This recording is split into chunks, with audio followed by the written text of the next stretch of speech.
Hey everyone, today I have the latest installment in my Cheap and Cheerful series. Today I'm using Collection and I'm taking their Smoky Eyes palette because you can create 3 different looks using this one palette. You start with the medium, work to the dark and then apply your highlight shade. So you just work across the rows.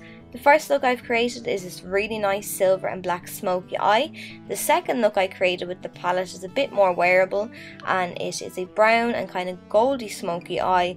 And the third look again is another really wearable look using some earthy tones that are in the palette. And if you wanted to see how I created these looks, then just keep watching. Aside from the price, the main thing I love about this palette is it gives you a step-by-step guide as to how to use the shadows, and I love that because it's perfect for beginners. Anybody can do it. So as advised, we're going to take the medium shade and I'm using a flat brush to apply this all over the eyelid, and I'm using patting motions to ensure that there's no fallout down to the cheeks. Then you're going to go in with your dark shade and you're going to start to focus this on the outer corner of the eye and slowly sweep it towards the centre. Once you've done that, then I'm going to take it up into the crease just for a little extra drama.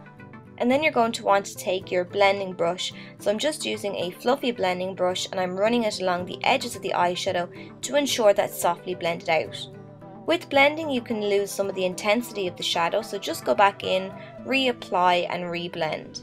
Now I'm going in with the light shade and I'm using this underneath the arch of the brow and across the brow bone area just to act as a highlight.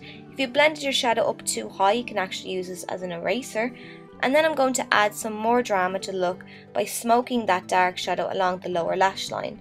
Because this is a dark look, I'm using the cream on the inner corner of the eye to draw some light to that area. Then you're going to apply a couple of coats of your favourite mascara and then that finishes off this makeup look. So then we're going to move on to the second makeup look that you can create with the palette. I'm starting again, taking my medium shade and I'm applying it all over the eyelid area using the patting motions.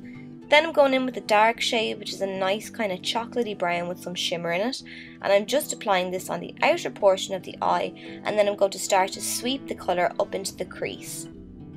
Then I'm going to take my blending brush and I'm just running it along the edges of the eyeshadow using circular motions to really buff out the shadow.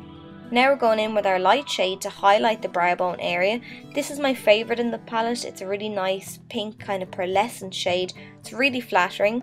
Then I'm going to use the brown and I'm running it along the lower lash line, and then again I'm taking in that cream shade around the tear duct to draw some light to the area.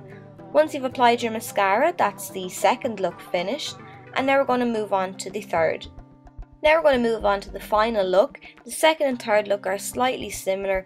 I think the third look is a bit more soft, so we're taking the medium shade again, applying it all over the lid. Then we're going in with the dark brown shade and I'm applying this on the outer portion of the eye and up into the crease slightly. This brown is a little bit softer, so I actually didn't need to go back in and blend, so we're just going to move straight onto our light shade. You can take either, or I'm taking the pink pearlescent shade as it's really shimmery and it's really flattering on the eye. Once I've applied this, then I'm just taking the dark shade again, applying it along the lower lash line, and then the cream shade on the inner corner. Then we're going to finish off with a couple of coats of our favourite mascara, and that completes look number 3. And that concludes this tutorial. If you want some more details on the palette, I've reviewed it over on my blog, which I'll leave the link below. And thanks a million for watching. If you'd like to see more of this series, or if you enjoyed watching this video, please let me know, and I'll see you all in my next video.